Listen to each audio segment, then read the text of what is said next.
वालेकुम स्टूडेंट्स। आज हम लोग पीपीएससी के एग्ज़ाम्स के इम्पोर्टेंट एमसीक्यूज़ कुछ आपके साथ डिस्कस करेंगे। फर्स्ट लेक्चर है पीपीएससी के एग्ज़ाम्स की प्रिपरेशन का एमसीक्यूज़ का, तो इसमें हम लोग थोड़े इजी एमसीक्यूज़ पढ़ेंगे और इस देन नेक्स्ट लेक्चर में हम लोग थोड़े इससे टफ स्टेप बाय स्टेप हम लोग पीपीएससी के एग्ज़ाम की प्रिपरेशन करेंगे। तो इसमें हम लोग आपके साथ 30 एमसीक्यूज़ डिस्कस करेंगे।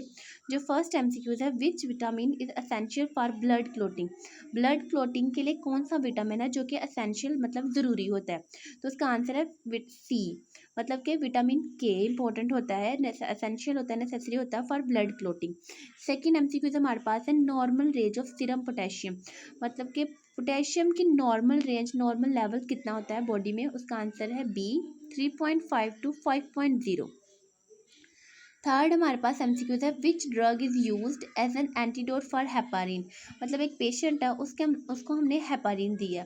अब हेपारिन का एंटीडोट जो हम लोग ड्रग यूज़ करेंगे वो कौन सी है? उसका आंसर ए है, protamine sulphate. Protamine sulphate is one of the antidote of heparin.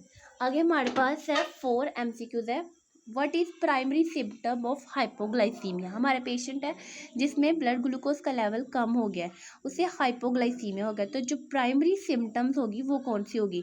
तो वो स्वेटिंग है। इसका आंसर है बी। मतलब एक पेशेंट है जिसमें ब्लड ग्लूकोज लेवल कम होगा तो जो सबसे पहले सिम्टम आएगी, प्राइमरी सिम्टम जिसे हम लोग कहते हैं, तो वो स्वेटिंग आएगी, उसको पसीने आने लग जाएंगे। फिर उसके बाद हमारे पास 5 एमसीक्यूज है, which type of insulin is rapid acting. कौन सी टाइप है इंसुलिन की जो रैपिड एक्टिंग है?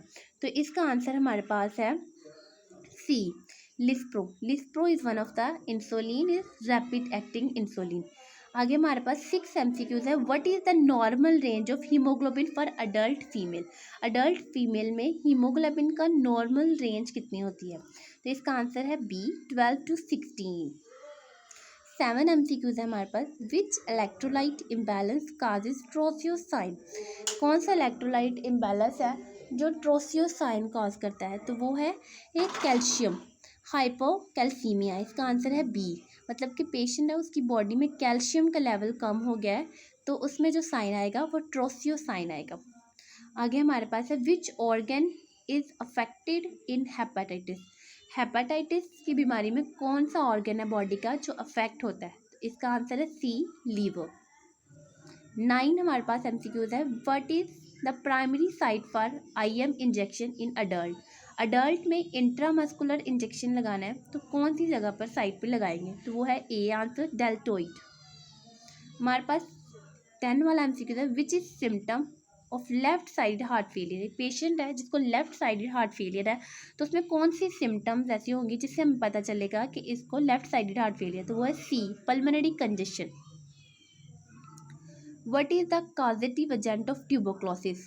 तो इसका आंसर तो बहुत ही सिंपल है और इजी है ये MCQs, Mycobacterium tuberculosis. Mycobacterium tuberculosis ऐसा बैक्टीरिया की टाइप है जो कि ट्यूबरक्लोसिस मतलब कि टीबी काज करता है।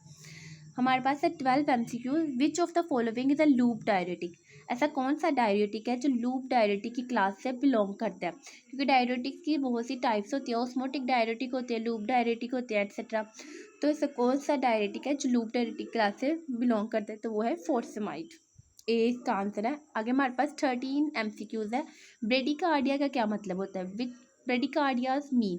ब्रेडिकार्डिया का मतलब होता है जब हार्ट बीट 60 से बीट पर मिनट से कम हो जाती है तो उसे हम लोग जो टर्मिनोलॉजी यूज़ करते हैं वो ब्रेडिकार्डिया होता है। इसका आंसर है B, heart rate less than 60 beats per minute.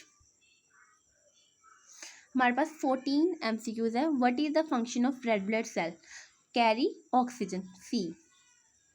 Which cranial nerve is responsible for vision. ऐसे कौन सी क्रैनियल नर्व है जो विजन के लिए रिस्पॉन्सिबल होती है? तो वो सेकंड क्रैनियल नर्व होती है जिसे हम लोग ऑप्टिक क्रैनियल नर्व कहते हैं। उसका ये फंक्शन होता है कि वो नर्व इम्पल्स कैरी करती है हमारी विजन के और हमारे ब्रेन तक लेके जाती है, कोक्लिया तक जहाँ तब हम लोग कुछ चीज़ों को देख सकते हैं। तो विजन के लिए रिस्पॉन्सिबल कौन सी क्रैनियल नर्व है? वो है सेकेंड ऑप्टिक क्रैनियल नर्व। तो इसका आंसर है बी। तो हमारे पास 16 एमसीक्यूज है, what is the normal pH of blood. Blood की नॉर्मल पीएच क्या होती है? तो इसका बी आंसर है 7.35 to 7.45। आगे हमारे पास है, which hormone regulate blood calcium. मतलब कि बॉडी में कौन सा ऐसा हार्मोन होता है जो कि कैल्शियम लेवल को, ब्लड कैल्शियम लेवल को मेंटेन करता है, रेगुलेट करता है? वो कौन सा है? सी, पैराथायरॉइड हार्मोन। पैराथायरॉइड हार्मोन ऐसा हार्मोन होता है जो कि ब्लड कैल्शियम लेवल को मेंटेन करता है। Antidote for acetaminophen overdose. Acetaminophen overdose का एंटीडोट कौन सा होता है? मतलब अगर हमने ओवरडोज दे दिया है एसिटामाइनोफिन का, तो उसको ट्रीट करने के लिए हम कौन सी मेडिसिन देंगे? ऐसा कौन सा एंटीडोट है एसिटामाइनोफिन के ओवरडोज का? वो है बी, आंसर है एन एसिटाइल काइस्टीन। 19 MCQ है हमारे पास। Which position is best for a patient in shock? मतलब शॉक का पेशेंट है तो उसके लिए बेस्ट पोजीशन कौन सी होगी? तो B, supine with legs elevated. Supine position में होगा पेशेंट, उसकी लेग को एलिवेट कर देंगे। ये बेस्ट पोजीशन है किसकी? शॉक के पेशेंट की। आगे हमारे पास है 20 MCQs। Which infection is transmitted through contaminated water? ऐसा कौन सा इन्फेक्शन है जो गंदे पानी से ये फैलता है? कौन सा ट्रांसमिटेड होता है कंटेमिनेटेड वाटर से? कौन सा इन्फेक्शन है ऐसा? सी इसका आंसर है कोलेरा। कोलेरा एक ऐसा इन्फेक्शन है जो कि ट्रांसमिटेड होता है थ्रू कंटेमिनेटेड वाटर से। आगे हमारे पास है 21 MCQs है। The Glasgow scale assess. Glasgow scale क्या असेस करता है? सी, कॉन्शियसनेस। देखिए ग्लासगो स्केल में 15 मार्क्स होते हैं। पहले हम लोग उसमें वीएन पेशेंट जो कि वीएन से रिलेटेड होते हैं 4 मार्क्स, उसके बाद वर्बल रिस्पॉन्स से रिलेटेड होते हैं 5 मार्क्स, और उसके मोटर रिस्पॉन्स से रिलेटेड होते हैं 6 मार्क्स, जिसमें हम लोगों के पेशेंट की मेंटल स्टेटस को, मतलब कॉन्शियसनेस को असेस करते हैं। तो उन्होंने सीधा सीधा पूछा हुआ है ग्लासगो स्केल क्या असेस करता है? तो ग्लासगो स्केल हम उसमें मार्क्स देते हैं 15 में से कम और टोटल 15। जो डेड पेशेंट होते हैं उनके 3 मार्क्स होते हैं। तो 7 से बिलो, 8 से बिलो हम लोग पेशेंट को वेंटिलेटर पे डालते हैं। तो ग्लासगो स्केल क्या असेस करता है? उन्होंने सीधा सीधा सिंपल सा पूछा हुआ, तो वो क्या है? कॉन्शियसनेस। सी इसका आंसर है। उसके बाद हमारे पास है 22 MCQ। What is the universal donor blood type? Universal blood donor blood type मतलब ऐसा कौन सा ब्लड ग्रुप है जो सबको ब्लड दे सकता है, किसी भी ब्लड ग्रुप वाले पेशेंट को ब्लड दे सकता है? यूनिवर्सल डोनर का ब्लड ग्रुप कौन सा होता है? तो उसका आंसर है D, O negative. O negative एक ऐसा ब्लड ग्रुप होता है जो यूनिवर्सल डोनर ब्लड टाइप है। हमारे पास है 23 MCQ। Which of the following is a sign of hypoxia? Hypoxia कहते हैं ऑक्सीजन का लेवल कम हो जाता है तब। तो ऐसा कौन सा साइन है जिसका हमें पता चलेगा कि पेशेंट में हाइपोक्सिया हो गया है? तो उसका है ए, साइनसिस। 24 MCQ है हमारे पास। Which part of the brain control respiration? हमारे ब्रेन का ऐसा कौन सा पार्ट है जो रिस्पायरेशन को कंट्रोल करता है, मतलब हमारे सांस लेने को कंट्रोल कर रहा है? Which part of the brain control respiration? B, medulla oblongata. Medulla oblongata brain का ऐसा पार्ट होता है जो रिस्पायरेशन को कंट्रोल करता है। उसके बाद हमारे पास 25 MCQ है। What is the common side effect of opioids? Opioids medicine का साइड इफेक्ट कौन सा होता है? कॉमन साइड इफेक्ट कौन सा होता है? तो बी इसका आंसर है कॉन्स्टिपेशन। आगे हमारे पास 26 MCQ है। What is an early sign of increased tube affect? Neural tube affect को प्रिवेंट करने के लिए कौन सा विटामिन है? हमारे पास है B, vitamin B12 prevent neural tube defects. आगे हमारे पास 28 MCQ है। What is preferred site for a TB test? मतलब TB का टेस्ट करने के लिए कौन सी साइट को प्रेफर्ड किया जाता है? इसका बी आंसर है फोर आर्म को। 29 MCQs है हमारे पास। Which is the common symptom of anaemia? Anaemia के कॉमन सिम्टम्स कौन से होते हैं? तो इसका आंसर है बी, फटीग।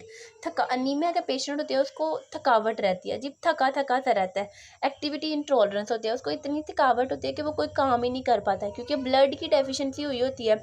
तो ब्लड की डेफिशिएंसी तो डायरेक्टली ऑक्सीजन और न्यूट्रिएंट्स की डेफिशिएंसी है, उसकी बॉडी को ऑक्सीजन नहीं मिल रही, न्यूट्रिएंट्स नहीं मिले, क्योंकि ब्लड ने क्या करना होता है? ऑक्सीजन कैरी करनी होती है, इस वजह से वो थका सा रहता है। Which is the common symptom of anaemia? B, fatigue. आगे हमारे पास लास्ट MCQs है 30। Which involve is located between the left atrium and left ventricle? ऐसी कौन सी आर्ट की वाल्व है जो कि लेफ्ट आर्ट्रियम और लेफ्ट वेंट्रिकल के सेंटर में लोकेट करती है? सी इसका आंसर है mitral valve is located between the left atrium and left ventricle.